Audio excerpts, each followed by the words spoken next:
This theme is particularly appropriate for the start of a new year. It's designed to equip you with an attitude and an outlook that will enable you to appropriate the fullness of God's blessing and God's provision in the year that lies ahead. You see, so much depends on these two things, your attitude and your outlook, as you move on into all that God has planned for you in this new year. My talks are based on the epistle to the Hebrews. 12 times in this epistle the writer says, "Let us." These words indicate a resolution, a decision, something that relates to our will.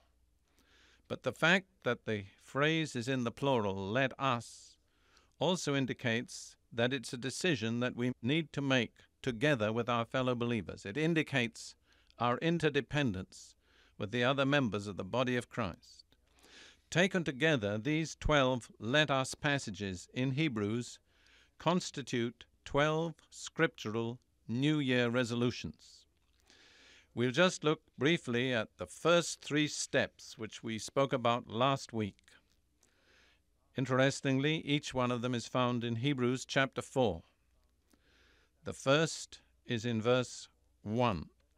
"Therefore, let us fear, lest while a promise remains of entering his rest, any of you should seem to have come short of it."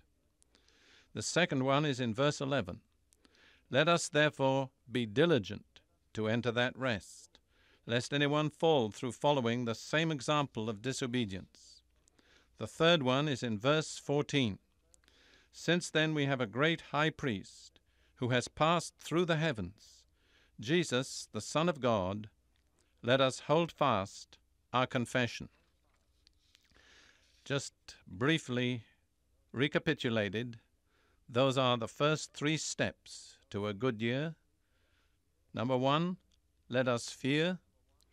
Number 2, let us be diligent. Number 3, let us hold fast our confession. Today we're going to move on to the 4th step. This also is found in that 4th chapter of Hebrews. It's in the last verse, verse 16. "Let us therefore draw near with confidence to the throne of grace, that we may receive mercy and may find grace to help in time of need." So that's the 4th step. Let us draw near with confidence to the throne of grace. I believe that 4th step is directly related to the first 3 steps. I believe there's a significance in the sequence. I believe that in order to be able to draw near with confidence to the throne of grace, we need to make sure that we've taken the first 3 steps. The first, let us fear, that we've come with an attitude of reverence and an awareness of our need of God's grace. Then, secondly, let us be diligent. I believe this is our response to God's grace, that we are not slack, not lazy, not indifferent, not presumptuous. We see that God's grace is no excuse for our indifference or presumption, but rather that it provokes us to be diligent. And the 3rd step, let us hold fast our confession. I believe we have to have the right confession. We have to say the right things with our mouths about Jesus and what he's done for us, if we're going to be able to approach that throne of grace with confidence. In regard to our approaching the throne of grace, we are told to come for 2 things, mercy and grace. Now, it's my conviction that if God invites us in his word to come, and if we meet the conditions which I've briefly outlined, and God says that there's mercy and grace waiting for us, then I believe we can count on mercy and grace. I don't believe we ever need to be disappointed. I don't believe that God ever gives us an invitation that he doesn't stand behind. So many of the promises and the invitations in the Bible are conditional. God says, if you do this and this, I'll do that. And I believe God is saying to us here, if you'll approach my throne, having met the conditions, and you'll acknowledge your need of my mercy and my grace, then you can count on it. I will make my mercy and my grace available to you. We don't need to be in any doubt about that. That's why I believe the Scripture says, let us draw near with confidence to the throne of grace. If we come as God's children, we don't come as beggars. We're invited. God has no second-class children. He never holds us at a distance if we've met the conditions for approach. It's very important that we come with confidence.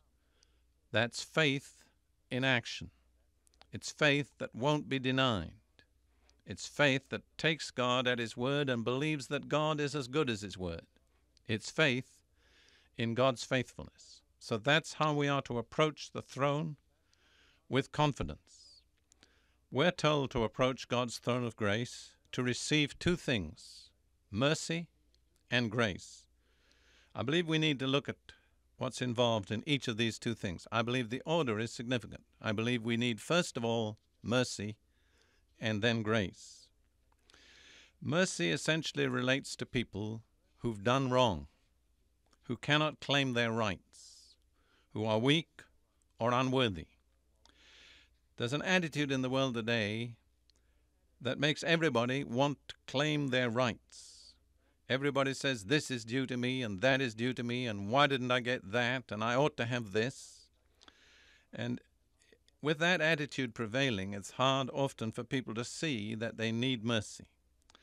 I thank God personally that since I came to know the Lord, there's one thing I have never been in any doubt about, that I need God's mercy. I'm clear about that no matter what situation I'm in. I can't just trust in my rights. They're not sufficient. I need God's mercy. So important to see that. I'm reminded of a friend of mine who's in full-time Christian ministry now, but once upon a time he was a traveling salesman, and he had been driving rather recklessly, and he had received several tickets for exceeding the speed and so on, and he'd been summoned to the sheriff's office. And he went there with a terrible feeling that he was going to have his license suspended. And of course that would have been very serious for him, because he would have had no means of carrying on with his profession as a salesman. So he prepared what he was going to say, and when he was summoned before the sheriff, he said this, "Sir, I'm not asking for justice. I'm asking for mercy." And the sheriff replied, "No one has ever said that to me before." And he was so taken aback that though he gave him a severe warning, he permitted him to retain his license. Well, those words have always stuck with me. I think when we come to God, we'd better come with that attitude. I'm not asking for justice. I'm asking for mercy. And I believe when we come with that attitude, God will never withhold His mercy. The only problem, the only reason why people don't receive mercy is they don't see their need of it. The second thing we're told to come for is grace. What is grace? Grace is what God will freely do for us beyond what we deserve. One essential thing about grace is it cannot be deserved. Secondly, the grace of God is supernatural. It goes beyond all the limits of our natural ability. It says we're to come in time of need. I think that's so important. Are you in a situation of need? Is your situation desperate? Well, don't let the devil fool you into thinking that it's too desperate and that it's too late to come and that there's nothing you can do about it, because God specifically invites you to come in time of need. So if, as you hear this message today, your situation is desperate, let me recommend this to you, that you come to God's throne with confidence for these two things. First of all, mercy. Don't ask for your rights, because if you got your rights, you'd be shocked. What you really deserve, you don't want.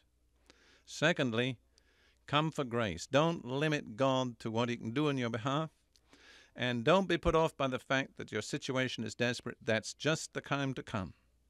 Finally, remember you're coming to a throne, and on that throne is a king, and the king you're coming to is the King of the universe. All authority and power in heaven and in earth is in his hand.